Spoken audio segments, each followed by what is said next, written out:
Hey guys, what's up? It's Savannah. Welcome back to my channel and welcome back to another true crime episode here on my YouTube channel. As you guys can tell by the title of today's video, today we are talking about the unsolved disappearance of 16-year-old Karlie Gusé. Before we jump on into it today, I want to go ahead and thank the sponsor of today's video, which is Best Fiends. Best Fiends is an app that you can download on your phone from the App Store, or you can download it through Google Play. Best Fiends is a game that has a bunch of challenging puzzles and really engages your brain. Best Fiends was made to be veered more towards adults and for adults to play the game, so it is a little bit more advanced. However, it is a casual game and there's not like an age limit that you have to be in order to play it. I've gotten super hooked onto Best Fiends. I play it every night before I go to bed and every day when I wake up in the morning. And especially in the mornings, it's great for me because it really kind of starts my day off. It gets my brain working and it's really, really fun. I am currently on level 9 right now. As you go through the levels on Best Fiends, you'll start collecting characters along the way every time you surpass a certain level, and you will need those characters in order to surpass the upcoming levels that you're gonna face. So if you guys are sitting around and you want something to keep you occupied, I definitely recommend checking out Best Fiends. You will not regret it. I am so hooked on it. And Best Fiends is always changing because they update the game by adding in new levels and events so the game never gets old. Also, Best Fiends doesn't run off the internet, so you don't need to worry about Wi-Fi or cellular data when playing Best Fiends. So you guys can engage your brain with a bunch of different fun puzzles and collect tons of characters with Best Fiends. Trust me, you guys, Best Fiends has had over 1 million downloads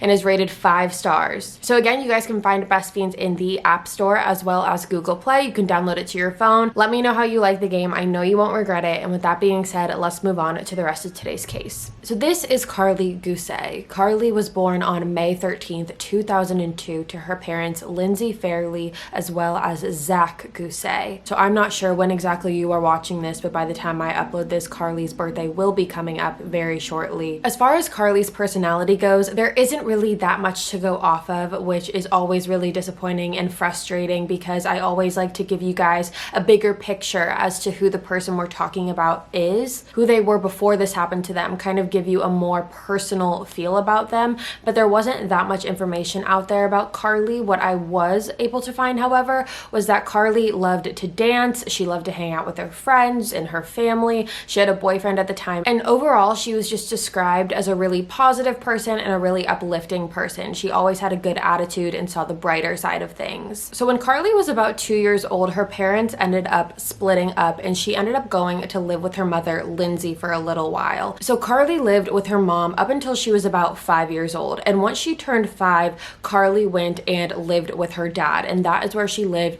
up until the time that she went missing. Now, when Karlie moved in with her dad had remarried. So Zach had married a woman named Melissa. So just to break it down, you have Lindsay, who is Karlie's biological mother, Zach, who is Karlie's father, and Melissa, who is now Karlie's stepmother. So while Karlie was growing up, she was growing up in a town called Bishop, California. Now, Bishop is located a little bit on the northern side of California. And I'm not exactly sure what year this happened. What I do know, though, is that Karlie and her family ended up moving from Bishop to an area called Chalfont Valley, California. Where Bishop was located to where Chalfont Valley was located was only about an 18-minute drive. So when they made this move, it wasn't a drastic change for Karlie or the rest of her siblings. It was more so just a change of houses because she was able to stay at her same school. She had her same friends. It wasn't really a drastic change for Karlie, and she did seem to be handling this relatively well. So we're gonna just jump right to the night of October 12th, 2018. So October 12th of 2018 was a Friday night. There was a football game that was being held on this particular night. Now, Karlie told Zach and Melissa that she was planning to go to this football game with some of her friends and hang out, and that after this football game, she would be home. And Zach and Melissa were fine with Karlie going to this football game, but Karlie never ended up actually going to this football game. So even though she told Zach and Melissa that's where she was gonna be at the game,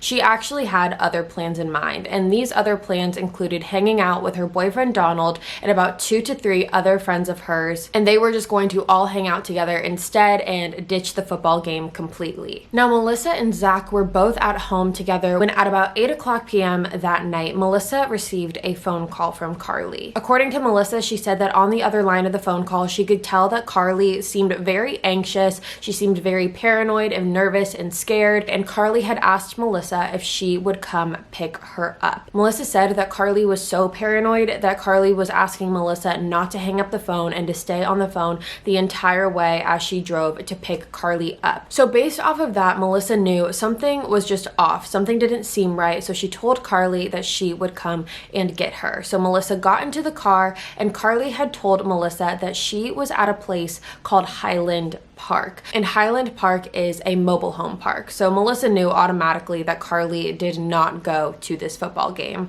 Now, when Melissa got in the car and started driving, the cell service was really bad. They didn't really get very good reception because where they lived, there was a lot of deserty areas, lots of mountains, which those things never really equaled the best cell reception. So the call that Melissa and Karlie were both on ended up dropping. But Melissa kept driving to Highland Park to pick up Karlie. Now, when Melissa got to Highland Park, she realized that Karlie was not there. So Melissa decided that the best thing to do would just kind of be drive around the area a little bit to see if she could find Karlie somewhere else. And as she was driving about a mile up the street from Highland Park, she noticed a little beam of light that was moving very sporadically and very frantically. And for whatever reason, Melissa decided to drive closer to this light. And as she drove closer, she was able to see that the beam of light was actually the flashlight coming off of Karlie's phone, and Karlie was running down the side of the road. Like I said, Melissa found Karlie about a mile up the street from where Highland Park was,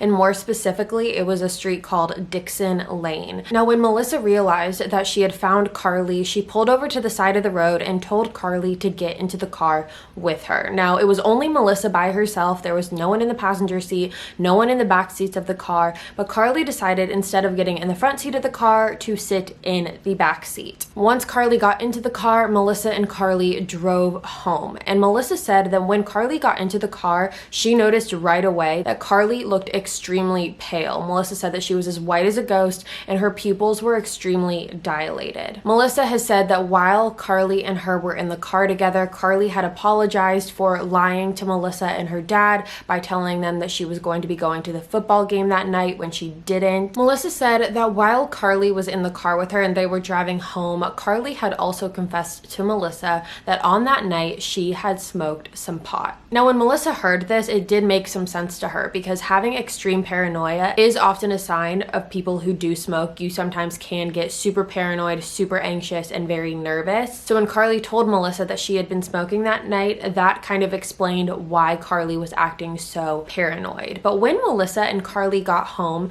Zach was also there and he was awake waiting for the two of them to come home. And it didn't take long for Zach and Melissa to both notice that Karlie's behavior didn't fully line up for someone who had only been smoking. Zach and Melissa said that Karlie was hallucinating and that she was going back and forth on her words. She would tell Zach and Melissa how much she hated them one minute and that she was afraid that they wanted to kill her, and then on the complete next second just say, I love you guys so much, I appreciate you guys so much, you guys are my family, I love you. And the context of the things that she was saying just didn't really make a lot of sense. She was talking about a lot of dark things that she normally never talked about. Talked a lot about religion, and I'm not saying religion is dark whatsoever, but I'm just saying that the way Karlie was saying certain phrases were very dark. Melissa thought the best thing to do when they got home was to try and sober Karlie up. So she ended up giving her a snack. She gave her a salad and like a power protein bar. And while Karlie was eating this salad, she would spit the salad out and say, this is the devil's lettuce, I will not eat it. So based off of Karlie's bizarre behaviors, Zach and Melissa thought it was a really good chance that whatever Karlie took that night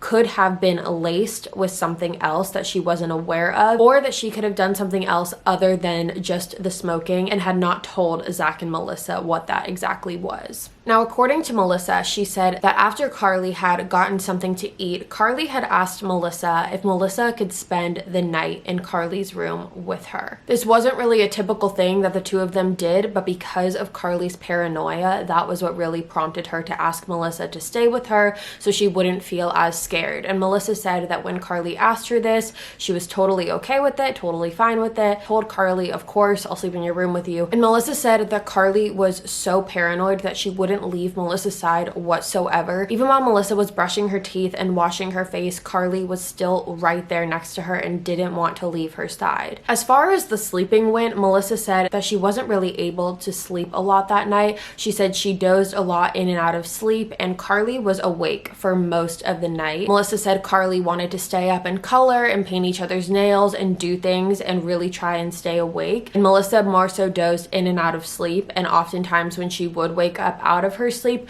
Karlie was awake. So something that people have kind of raised their eyebrows a little bit at is the fact that while Melissa was sleeping with Karlie in her bed, as she says, Melissa was also texting Karlie's friends that night. Now, I'm not sure if Melissa was texting Karlie's friends off of Karlie's cell phone, or if she had retrieved the numbers from Karlie's cell phone and transferred them to her phone to text her friends, or if she just already had the numbers to begin with.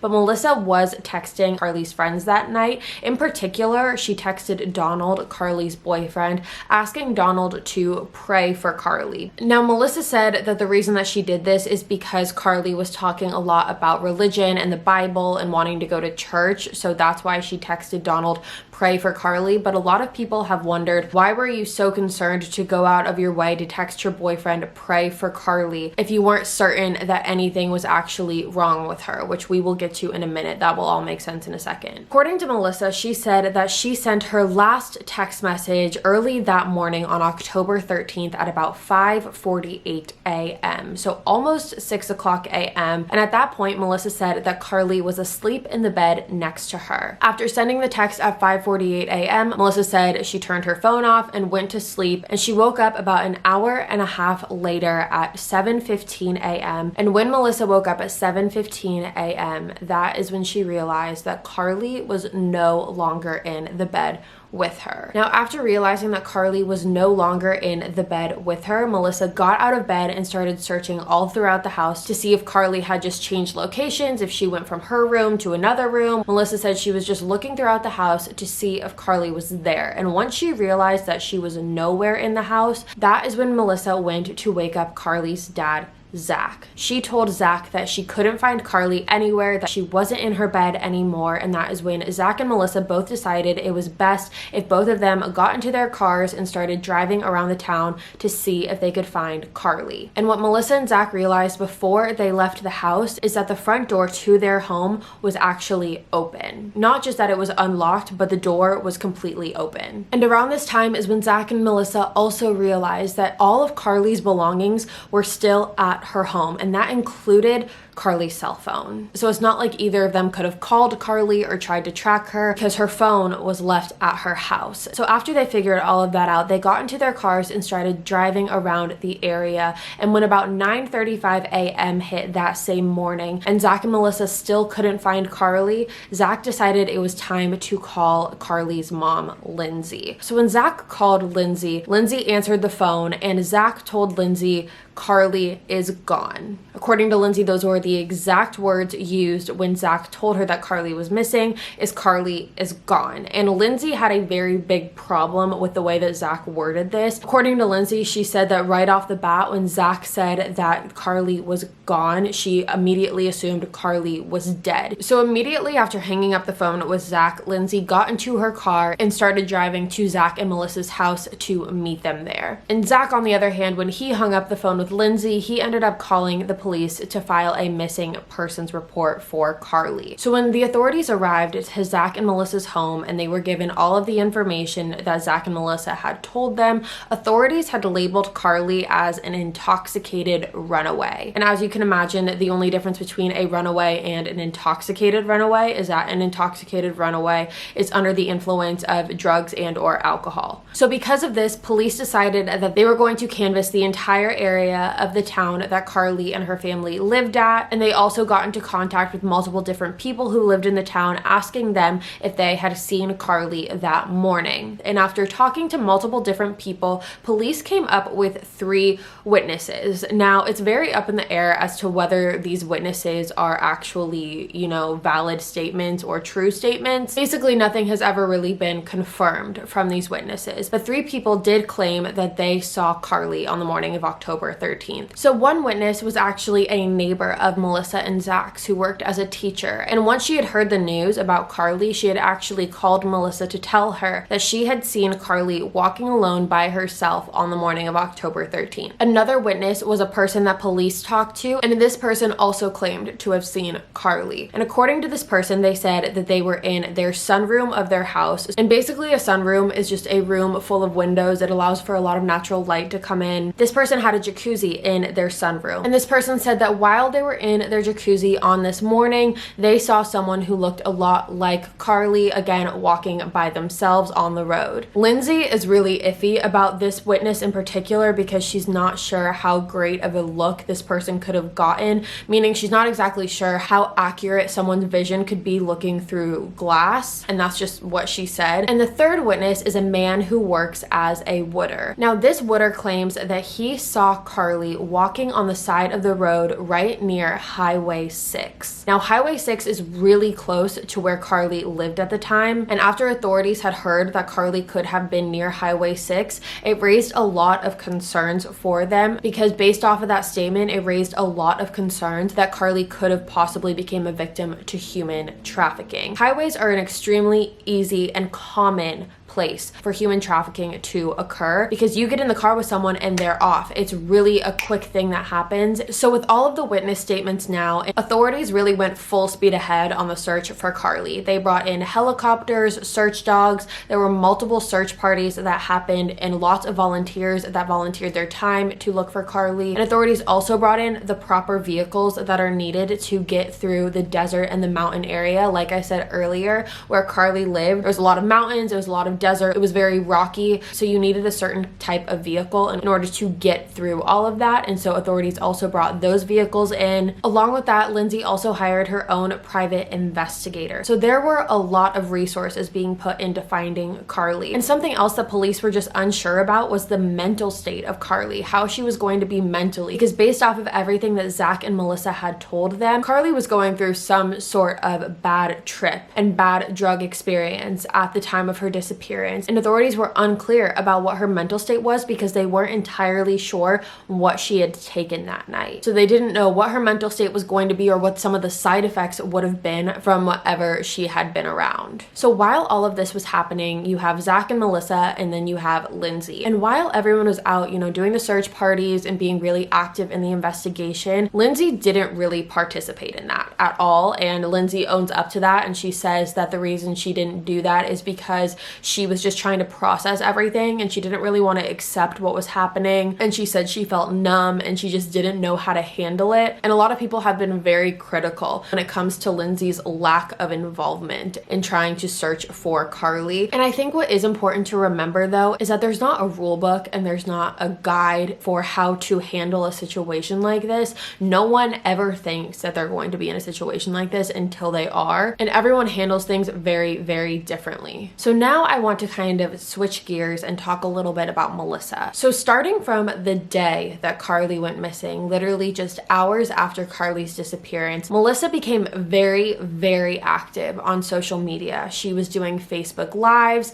different live streams, and she was talking about Karlie on these live streams, explaining the story, explaining that Karlie was missing and what happened, and put out a lot of information on Karlie's disappearance. Now, on one hand, you could say that this is really, really great because due to Melissa being so active on social media, Karlie's case got a lot of exposure and a lot of people became aware of it and they saw Karlie and they knew that she was missing. And so you could say that Melissa was doing everything that she could to get exposure for Karlie so people would know to keep an eye out for her, which is exactly what Melissa said that she was doing. But you also have people who have really put Melissa under a microscope in all of this and who really aren't happy with her, and again raising eyebrows at the fact that she was doing so many live streams because she was doing a lot of videos. There were a lot of different live streams going on, and a lot of people questioned Melissa's authenticity and if she was genuinely concerned on trying to find Karlie or if she was just doing this for attention. So because she was uploading so many videos, it gave Melissa a lot of room for inconsistencies in her story and a lot of room for error, which is exactly what ended up happening. Her story would either change on the timeline of how things happened, or little details here and there would just be a little bit different from the last time she told the story. So along with the little bits of contradicting statements here and there was also something else that Melissa did the night prior to Karlie's disappearance that a lot of people have had a problem with. So the night prior to Karlie's disappearance, when Melissa picked up Karlie and brought her home and the two of them were getting ready for bed,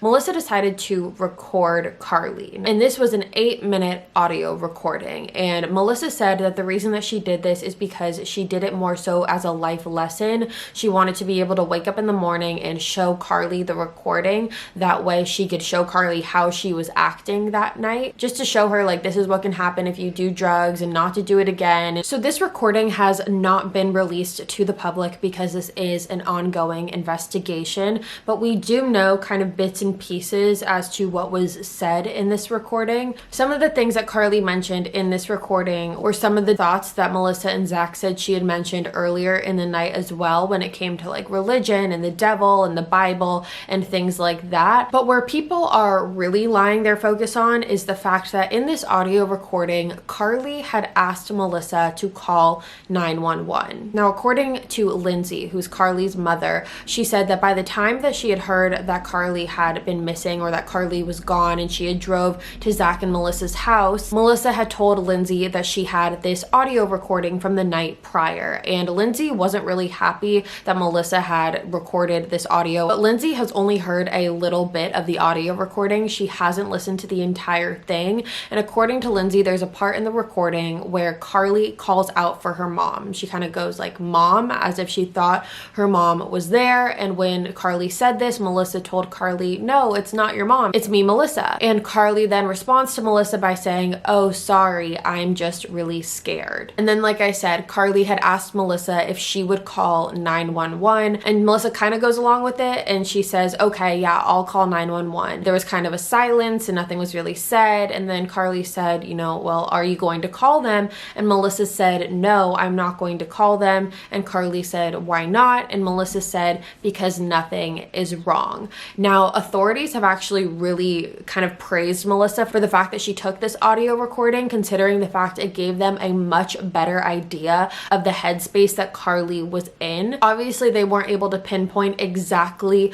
what she was on or what kind of trip she was having, but it was able to give them a really good idea of how she was acting that night. But on the flip side of that, there have been a lot of people who are really not happy with Melissa, not necessarily for the audio recording. It's more so for the fact that Karlie had asked Melissa to call 911 and Melissa didn't call 911. And a lot of people think that it's a high possibility that Karlie could have asked Melissa to call 911 because Karlie was experiencing an overdose. So last year, Melissa, Zach, and Lindsay all went on the Dr. Phil show in hopes to bring more awareness to Karlie's case. Now, what was interesting here is that Dr. Phil kind of confronted Melissa and Zach in a way and told them that he had asked to listen to the audio recording. He had asked his team to kind of retrieve the recording from them so Dr. Phil could listen to it, so he could kind of get a better understanding of Karlie's mindset that night. But according to Dr. Phil, Melissa and Zach refused to give him the recording, and they kind of went back and forth on their statements as to why. Zach at first said it's an ongoing investigation and he didn't want anyone to listen to the recording. He just wanted people to see Karlie's face and know what she looked like. And then they both said that no one ever asked for the tape to begin with. And then after that, Melissa kind of switched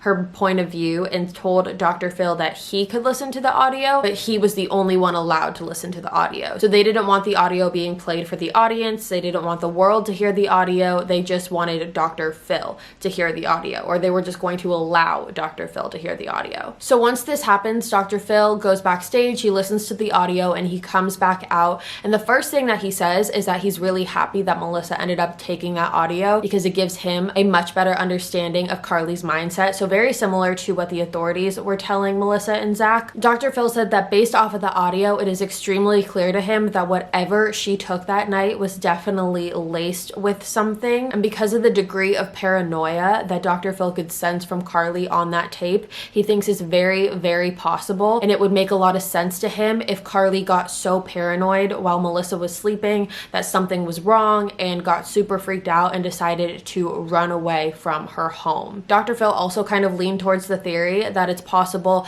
that Karlie could have walked towards Highway 6 and became a victim of human trafficking that way. So that was Melissa and Zach and their time with Dr. Phil. And then you have Lindsay, Lindsay and what happened with her time with Dr. Phil. And according to Lindsay, she said that she believes that there is evil in Zach and Melissa's home. She said that she believes that Melissa and Zach know way more than what they are telling. And Lindsay said that she believes that while Karlie and Melissa were sleeping that night, Karlie had passed away in her sleep due to an overdose and Melissa disposed of her body. So that is where Lindsay and Zach and Melissa both stood on the Dr. Phil show, which were two very different points of view. So before we move on into theories, I do want to talk about multiple videos that have surfaced on the internet regarding Karlie's disappearance. And I do want to give credit right here because Kendall Rae, who, if you don't know who Kendall Rae is, she's an incredible true crime YouTuber, and she also has a podcast with her husband called the Mile Higher podcast, which I love the way she presents her information. I've been watching her for years. I think she's amazing. I can't say enough good things about her.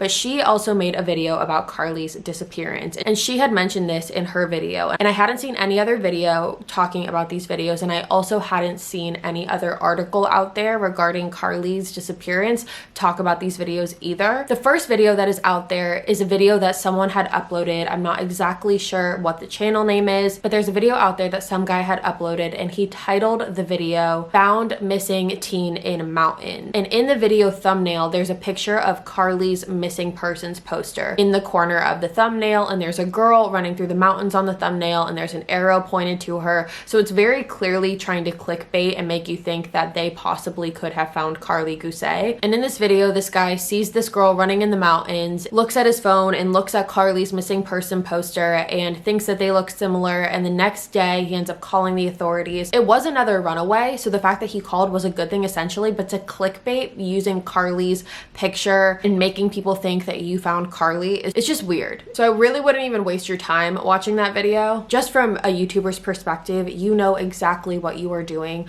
when you are putting certain titles on a video and when you are putting certain pictures or words in a thumbnail. It's all very strategic. So the fact that he used Karlie's picture, it's weird. So then I want to talk about something else that Kendall mentioned, and that is the Kate Yup YouTube channel. Personally, I do not recommend that you go and check them out. Kate Yup is a mukbang YouTube channel. Is this girl who sits in the frame of the camera, but it is only her mouth down and her chest up that is being filmed, so you really only see the lower half of her face. And basically this girl just eats seafood at a disturbingly fast pace, and she doesn't say a word while doing it. She just sits there, eats everything at a really fast pace, and then she's done. And a lot of people who have watched these videos have really been vocal about their concern because people have claimed that they have seen bruises and scratches on this girl who's sitting there. Some people think that this is either someone who's being held captive because people think that they could hear voices behind the camera telling this person to keep going and to keep eating and don't stop. Some people think that this could be a person in an abusive relationship who's also being forced to make these videos. And because Karlie and the girl who's in the video have similar lower facial structure, again, we can't see anything above her mouth really, but people have compared Karlie's face to this girl in the Kate Yup video's face and thought that there were a lot of similarities in their facial structure. Now, the only problem with this is that in the Kate Yup channel, the first video that was uploaded was in June or July of 2018, and Karlie didn't go missing until October of 2018. So the timeline for this doesn't match up. So now let's talk about theories in this case. So the first theory in this case is that Zach and Melissa know way more than they are saying. Whether that is Karlie overdosed that night and Zach and Melissa decided to dispose of the body instead of calling 911. And again, I want to point out these are just theories. I'm not accusing anyone of anything. I'm just stating what the possible theories in this case are. So that theory really just revolves around the fact that Melissa and Zach know way more than they are saying that they do. The second theory in this is that Karlie left on her own that day. She walked out of her house on the morning of October 13th and ran into the wrong person. A lot of people have wondered if there was a possibility that Karlie walked off and walked into the mountains and tripped and hit her head on something and unfortunately passed away that way. But my whole thing with that is due to all of the resources that were brought in to try and look for Karlie all through those mountains and the helicopters and all of that, and she still hasn't been found. I personally don't believe that theory. I think it's very possible that Karlie could have walked walked out of the house that day due to the side effects of whatever trip she was having and came across the wrong person. I think that that is very, very possible. But I'm really interested to see what you guys have to say about this, what your theories are, which way you're leaning. Let me know in the comments below all your theories, all your thoughts, comments, everything like that. And with that being said, you guys, that is all for me today. Thank you so much for tuning in to another true crime episode here on my YouTube channel. If you are new here, hi, my name is Savannah. I make videos 3 days a week, Sunday, Tuesday, Thursday. You should subscribe and join the family. I will be back in a couple days with a brand new video for you. And until then, stay safe, stay sane, stay healthy. I will see you soon. Bye, guys.